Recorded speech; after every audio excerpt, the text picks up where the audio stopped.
Baik, bismillahirrahmanirrahim. Assalamualaikum warahmatullahi wabarakatuh.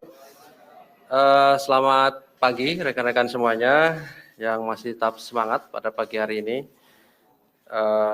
Kemarin kami sudah sampaikan terkait dengan bahwa kami sedang melakukan kegiatan penyidikan dugaan tindak pidana korupsi, pemberian hadiah atau janji terkait dengan penanganan perkara tindak pidana korupsi yang ditangani oleh KPK di Kabupaten Lampung Tengah. Ya. Kemarin juga kami sampaikan bahwa pada waktunya tentu kami akan sampaikan apa yang menjadi hasil proses penyidikan yang sedang kami lakukan, ya. Baik itu konstruksi, kemudian pasal-pasalnya dan siapa yang ditetapkan sebagai tersangka. Ya. Pagi hari ini kami akan menyampaikan hasil proses penyidikan dimaksud. Hadir pada pagi hari ini pimpinan KPK, Pak Ketua, kemudian juga Pak Deputi Penindakan, Pak Karyoto. Nanti akan disampaikan poin-poin terkait dengan penanganan perkara dimaksud oleh Pak Ketua. Setelahnya nanti seperti biasa kami beri kesempatan kepada rekan-rekan untuk bertanya lebih lanjut terkait dengan perkara ini, gitu ya. 3 orang penanya ya, kami persilahkan. Baik, kami silahkan Pak Ketua untuk membacakan beberapa poin-poin perkembangan penanganan perkara tindak pidana korupsi dimaksud. Kami silakan, Pak.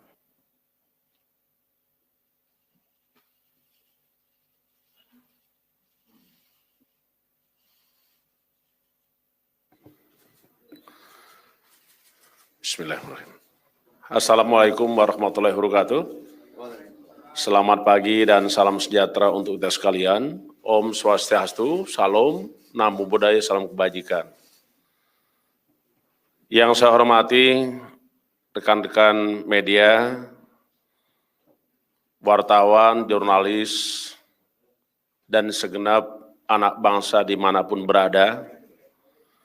Pada pagi hari ini, perkenankan kami untuk menyampaikan terkait dengan kinerja KPK, lebih khusus lagi adalah kegiatan pada kemarin siang, hari Jumat, tanggal 24 September 2021, sebagaimana rekan-rekan ketahui bahwa KPK telah melakukan pemanggilan terhadap saudara AS untuk dimintai keterangan di KPK. Tentu pemanggilan ini adalah dengan prinsip memenuhi kepentingan penyidikan yang dilakukan oleh KPK. Prosesnya tentu kita paham bahwa yang kita lakukan dengan tujuan utama adalah penegakan hukum, kepastian hukum, menimbulkan keadilan dan kemanfaatan bagi kita semua. Karenanya KPK tidak pernah berhenti untuk bekerja, baik itu melakukan penyelidikan, penyidikan dan penuntutan tindak pidana korupsi. Dan tentu kita juga menganut azas bahwa KPK memegang teguh azas-azas tugas pokok KPK, antara lain kepentingan umum, keadilan, transparan, proporsionalitas, akuntabel, dan juga adalah menegak hormati hak asasi manusia. Dan lebih penting lagi, dalam rangka pelaksanaan tugas tadi, KPK memegang prinsip adalah kecukupan bukti dan cukup bukti. Karenanya KPK terus bekerja keras karena setiap tersangka yang sudah kita tetapkan berdasarkan bukti permulaan cukup harus segera diberikan hak-haknya dengan peradilan sesegera mungkin. Karena pada prinsipnya the sunrise and the sunset principle itu harus kita tegakkan. Untuk itu malam hari ini pagi hari Sabtu, tanggal 25 September 2021, perkenankan kami untuk menyampaikan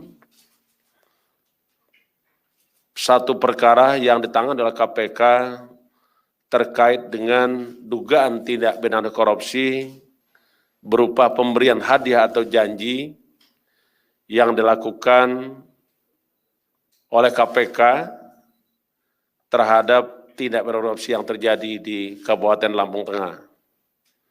Kami akan menyampaikan informasi ini lengkap dari mulai apa yang dilakukan oleh KPK sampai dengan malam hari ini. KPK telah melakukan suatu rangkaian kegiatan pengumpulan keterangan saksi maupun keterangan para pihak tentang dugaan telah terjadinya suatu tindak pidana pemberian hadiah atau janji terkait dengan penanganan perkara tindak pidana korupsi yang ditangani oleh KPK di Kabupaten Lampung Tengah. Kegiatan dalam rangka pengumpulan keterangan dan bukti tadi telah menemukan bukti permulaan cukup sehingga kita tingkatkan ke tahap penyidikan, dan pagi hari ini kami sampaikan kepada segenap anak bangsa bahwa KPK telah, kita ada rekan-rekan melihat dan mengikuti apa yang terjadi siang tadi sampai pagi hari ini.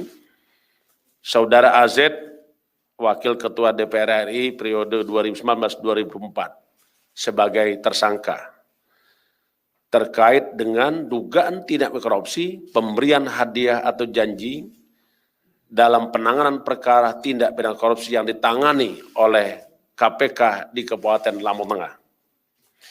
Dalam perkara ini, tim penyidik yang dipimpin oleh Direktur Penyidikan melakukan upaya paksa berupa penangkapan terhadap AZ dengan langsung mendatangi rumah kediamannya yang berada di wilayah Jakarta Selatan. Mengingat yang bersangkutan meminta penundaan pemanggilan dan pemeriksaan pada hari Jumat kemarin, karena yang bersangkutan memberikan keterangan kepada KPK bahwa yang bersangkutan sedang menjalani isolasi mandiri, sebabnya karena sempat berinteraksi dengan seseorang yang dinyatakan positif COVID-19. Maka KPK melakukan konfirmasi dan melakukan pengecekan kesehatan yang bersangkutan, yang dilakukan oleh tim penyidik dengan melibatkan tenaga medis. Hasil pengecekan kesehatan saudara AZ dilakukan di rumah beliau. Saudara AZ dengan hasil menunjukkan bahwa hasil tes swab antigen non-reaktif COVID-19, sehingga bisa dilakukan pemeriksaan oleh KPK. Tim KPK selanjutnya membawa AZ ke gedung KPK Merah Putih untuk dilakukan pemeriksaan. Adapun perkara yang terjadi adalah sebagai berikut. Pada sekitar Agustus 2020, AZ menghubungi SRP dan meminta tolong untuk mengurus kasus yang melibatkan AZ dan AG yang sedang dilakukan penyelidikan oleh KPK. Selanjutnya SLV menghubungi MH untuk ikut mengawal dan mengurus perkara tersebut. Setelah itu MH menyampaikan AZ dan AG untuk masing-masing menyiapkan sejumlah uang 2 miliar rupiah. Halaman 2 mana? Halaman 2 nggak ada. Saya lanjutkan. SRP juga menyampaikan langsung kepada AZ terkait dengan permintaan sejumlah uang dimaksud dan kemudian disetujui oleh AZ. Artinya ada kesepakatan. Setelah itu MH diduga meminta uang muka terlebih dahulu sejumlah 300 juta kepada AZ. Untuk teknis pemberian uang dari AZ dilakukan melalui transfer, melalui rekening bank dengan menggunakan rekening milik MH. Selanjutnya RSP menyerahkan nomor rekening bank dimaksud kepada AZ. Sebagai bentuk komitmen dan tanda jadi, AZ dengan menggunakan rekening bank atas nama pribadinya diduga mengirimkan uang sejumlah Rp200 ke rekening bank MH secara bertahap.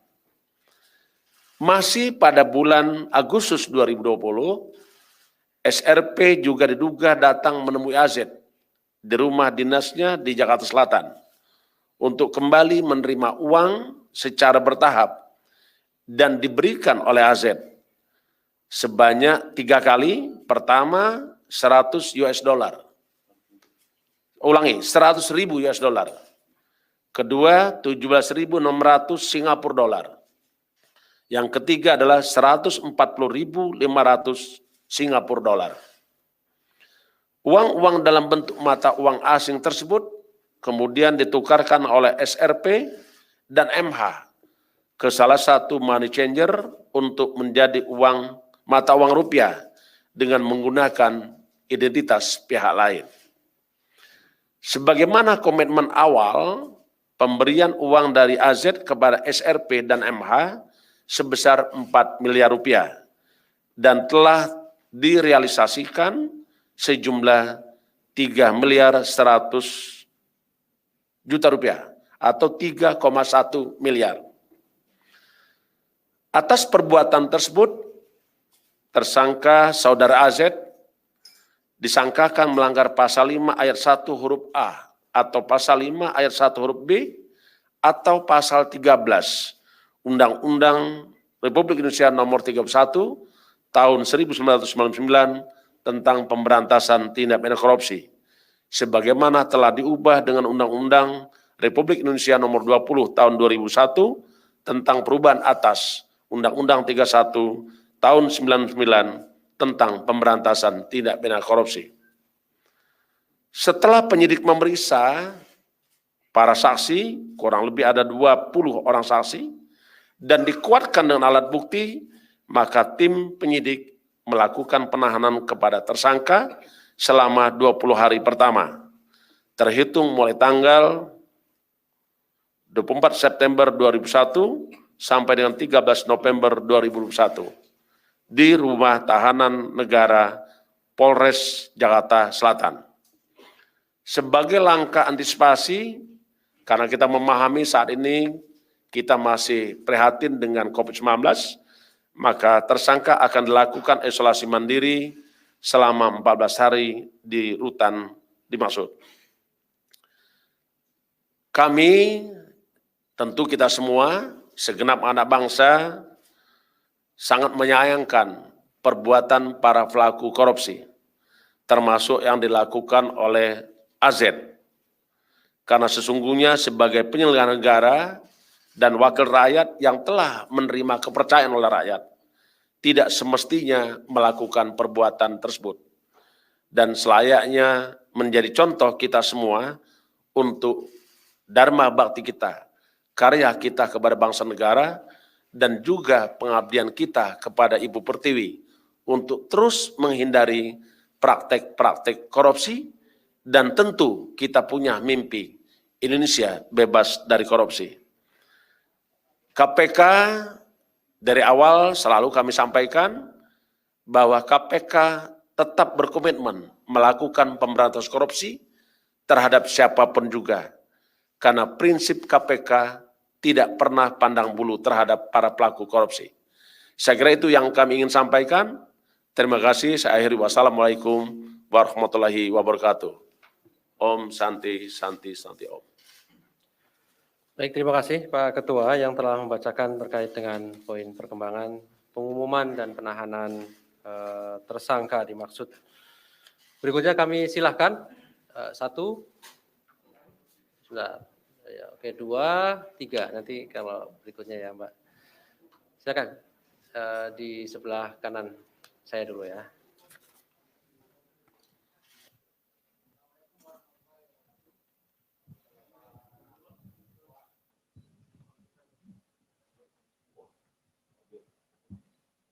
Izin Pak Ketua, Pak Deputi, Pak Ali, saya Sabir dari Koran Sindo. Ada beberapa hal yang ditanyakan terkait dengan kasus Pak Aziz Samsudin begitu ya. Tadi disebutkan ada nama atau inisial AG atau Aliza, salah satu pengusaha juga yang kader dari partai yang sama dengan Pak AZ, itu kan memberikan suap yang sama, nilainya komitmennya 4 miliar, tapi realisasinya belum sampai sebegitu ya. Nah, bagaimana dengan status dari Aliza ini? Apakah sudah sama dengan Pak Aziz atau tidak gitu? Yang kedua, karena ini pemeriksaannya sudah 20 saksi, ini sprindiknya tertanggal berapa Pak? Apakah sebelumnya, misalnya Agustus, atau tanggal persisnya tanggal berapa? Itu pertanyaan kedua. Yang ketiga, ini kan langsung ditangkap, diamankan dari rumah yang bersangkutan gitu ya. Nah, dari KUHAP kan disebutkan beberapa alasan seseorang itu dilakukan upaya paksa begitu ya. Misalnya akan mengulangi perbuatan, menghilangkan barang bukti atau ingin kabur gitu ya. Nah, dari yang dijelaskan KUHAP, Pak Aziz ini masuk kualifikasi yang mana? Sehingga yang bersangkutan harus kemudian dilakukan penjemputan paksa di rumahnya, dilakukan penahanan secara cepat begitu. Ini masuk kualifikasi yang mana? Apakah yang bersangkutan melakukan modus atau indikasi yang sama dengan terpidana Setia Novanto? Misalnya pura-pura sakitkah, kemudian ada ketakutan untuk kabur dan sebagainya. Yang ketiga, untuk kasus pokoknya. Kasus pokoknya adalah DAK tahun 2017 Kabupaten Lampung Tengah. Di fakta persidangan terpidana Mustafa, mantan Bupati Lampung Tengah, ada uang yang diterima oleh Pak Aziz dan Aliza melalui Jarwo, juga stafnya Pak Aziz, sebesar 2.680.050.000 sekian. Nah, bagaimana dengan status tersangka pidana pokoknya? Bukan pemberian suap kepada, bukan hanya kepada Bang Robin penyidik KPK. Apakah itu sudah masuk penyidikan atau penyelidikan? Pertanyaan kelima, dalam konteks yang sama, masih kasus ini, kasus dengan terdakwa Robin, ini kan ada pertemuan yang sama pada saat di rumah Pak Aziz Samsudin untuk pengurusan kasus terkait dengan PK terpidana Rita Widyasari pemberian suap 5 miliar. Yang pertemuan dan pengambilan uang suap, salah satunya menurut sopirnya Bang Robin, Agus namanya, ada pengambilan uang di rumah Pak Aziz. Apakah Pak Aziz bisa ditetapkan atau ada potensi penetapan tersangka bersama-sama dengan Rita Widyasari untuk pemberian suap terkait dengan PK Rita Widyasari? Terima kasih. Wassalamualaikum warahmatullahi wabarakatuh. Assalamualaikum warahmatullahi wabarakatuh. Berikutnya di tengah. Mas, sama ya? Oke, kalau sama yang di depan, Mbak di depan. Oh, sama. Oke, kalau sama, kalau semua sama ya. Ya. Assalamualaikum warahmatullahi wabarakatuh. Ya, saya Rizal dari Forum Keadilan. Pertanyaannya terkait dengan ini kan tadi kalau didengar itu persoalannya terkait dengan suap menyuap antara Aziz dengan Stefanus Robin, dan padahal kan muaranya itu tadi seperti tadi saudara Sabir bilang bahwa bahwa muaranya adalah persoalan pengurusan dana alokasi khusus. Nah, pertanyaan saya sih lebih simpelnya lagi, kenapa kasus itu dulu yang didahulukan? Apa maksudnya suap antara Aziz dengan Stefanus Robin? Apakah itu bukti yang baru ditemukan oleh KPK yang paling kuat? Nah, sedangkan lalu kemudian dengan DAK-nya sendiri itu gimana? Terus terkait dengan untuk DAK sendiri, ya pada saat itu kan dia diberikan ketika jabatannya sebagai Ketua Badan Anggaran di DPR. Nah, apakah KPK akan mengembangkan kasus itu? Lalu adakah kemungkinan para anggota Banggar yang lain juga ikut diperiksa dalam kasus tersebut? Ya udah, itu aja, sekian dari saya. Terima kasih Mas Rizal. Satu lagi tadi. Sekian ya. Selamat pagi Pak Ketua, Pak Karyoto, Pak Ali. Saya ingin menambahkan pertanyaan saya dari Bang Sabir tadi. Soal ini kan terkait Dak Lampung Tengah. Untuk kasus ini kan dia tersangka sebagai pemberi suap ya. Iya, pemberi suap. Ini kan muaranya di kasus Dak Lampung Tengah, sementara di sidang dan beberapa peristiwa yang sedang berkembang itu Pak Ajis diduga menerima fee 8%. Kenapa KPK tidak menerapkan Pak Ajis sebagai penerima suap? Itu kan ancaman pidana penjara yang lebih tinggi daripada pemberi. Terima kasih. Oke, biar sekalian ada lagi, kami beri kesempatan. Cukup ya, saya kira cukup. Ada banyak pertanyaan, ini lebih dari 7 pertanyaan saya kira.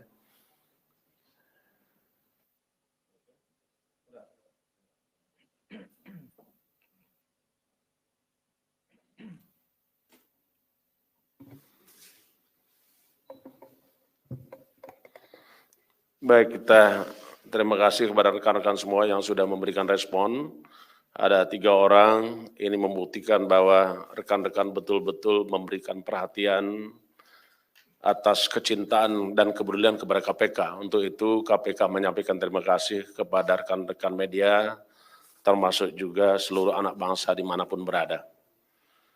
Saya akan coba untuk merespon perlahan satu persatu, dari mulai Pak Sabir ya. Tadi ditanyakan tentang ada beberapa orang yang tadi disebutkan, identitasnya ada yang AG, ya, yang lain-lain. Saya ingin sampaikan bagaimana status AG, itu pertanyaannya. Untuk kita mengatakan seseorang itu status apakah saksi atau tersangka, itu harus berawal dari tentu keterangan saksi dan bukti-bukti. Karena pada prinsipnya, kalau orang saksi itu sebagaimana kita baca di dalam KUHP, saksi itu adalah orang yang mengetahui, mengalami sendiri ataupun melihat sendiri. Karena terkait dengan keterangan saksi. Keterangan saksi adalah keterangan yang disampaikan oleh seseorang berdasarkan apa yang dia lihat sendiri, apa yang dialami sendiri, apa yang didengar sendiri. Itu saksi. Sementara tersangka, tentu kita juga tidak bisa lepas dari konsep pengertian tersangka. Tersangka adalah seseorang yang karena perbuatannya atau keadaannya berdasarkan bukti permulaan cukup patut diduga sebagai pelaku tindak pidana.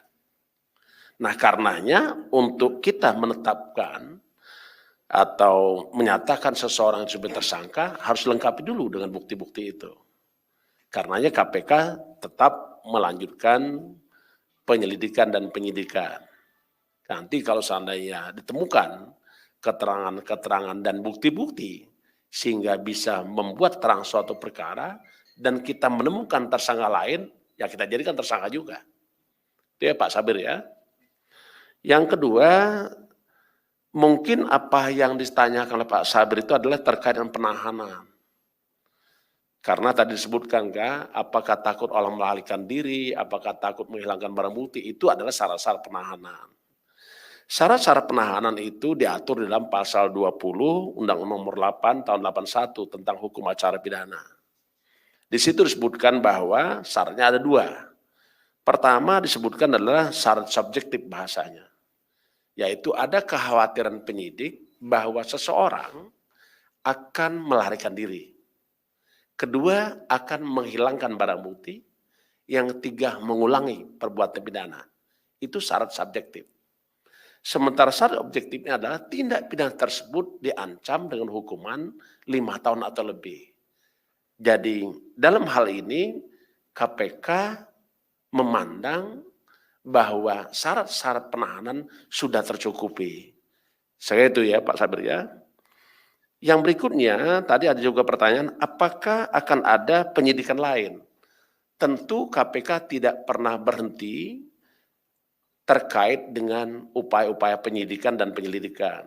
Karena pada prinsipnya KPK harus menuntaskan setiap perkara tindak pidana korupsi Karena KPK memahami apa keinginan masyarakat, apa keinginan kita semua. Karena pada prinsipnya kami sangat mendengar harapan masyarakat, yaitu KPK harus menuntaskan setiap perkara korupsi. Jadi tidak perlu dikhawatirkan ya Pak Sabir ya, jikalau kita menemukan keterangan, bukti, tentu kita akan tindak lanjuti. Yang terakhir tadi saya harus sampaikan juga, tadi terkait dengan pemberian suap dari Widyasari dan AZ kepada SRP. Tentu ini masih dalam tahap kita akan dalami terkait dengan dugaan-dugaan tadi. Karena begini Pak, KPK itu bekerja tidak bisa lepas dari ketentuan hukum. Kalau kita bicara tentang alat bukti, tentu kita harus manut pada pasal 184 KUHP. Ada 5 alat bukti yang sah. Dan juga kita harus memahami betul kecukupan bukti. Apa yang dimaksud dengan kecukupan bukti atau bukti yang cukup, itu tidak lepas dari apa yang diamanatkan oleh Undang-Undang Nomor 8 Tahun 81 tentang Hukum Acara Pidana, yaitu ada di pasal 183. Di situ disebutkan, hakim tidak dapat memutus suatu perkara ya kecuali dengan keyakinannya, dengan sekurang-kurangnya 2 alat bukti. Jadi KPK harus bekerja dasarnya di situ. Yang berikutnya, di sini ada pertanyaan tadi oleh yang pertanyaan kedua, kenapa kok ini didahulukan? Sebenarnya tidak ada yang didahulukan, tidak ada yang dibelakangkan. Semua tetap menjadi perhatian, komitmen, dan konsistennya KPK.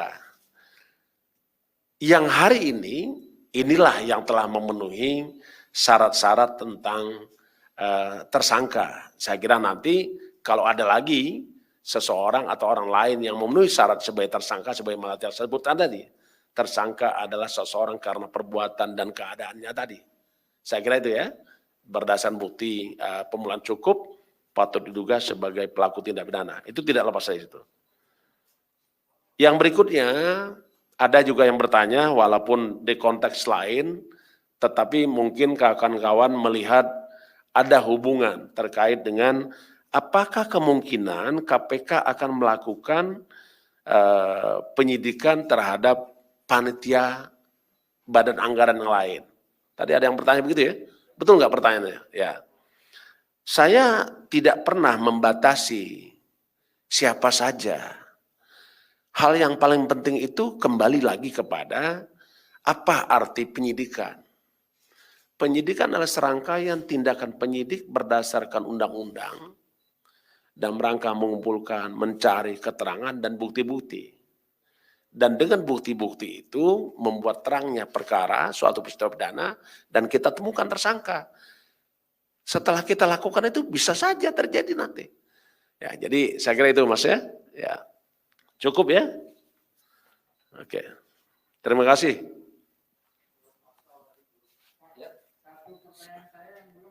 Apa tuh?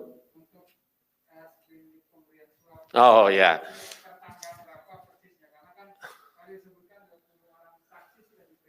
Ya. Ya. Ya, saya kalau Anda tanya tanggal berapa, jam berapa, saya tidak bisa langsung menjawab sekarang.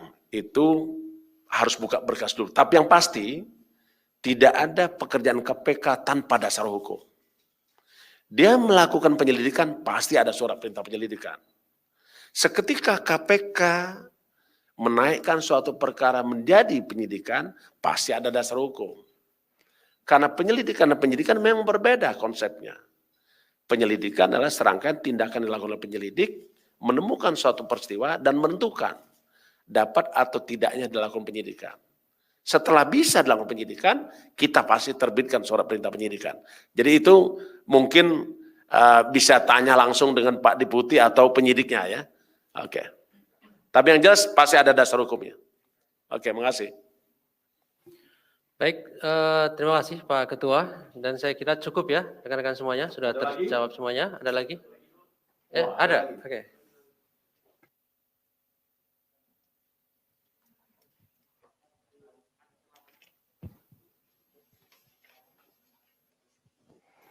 Pak, mau nanya soal pas Pak Aziz Samsudin ini ditangkap.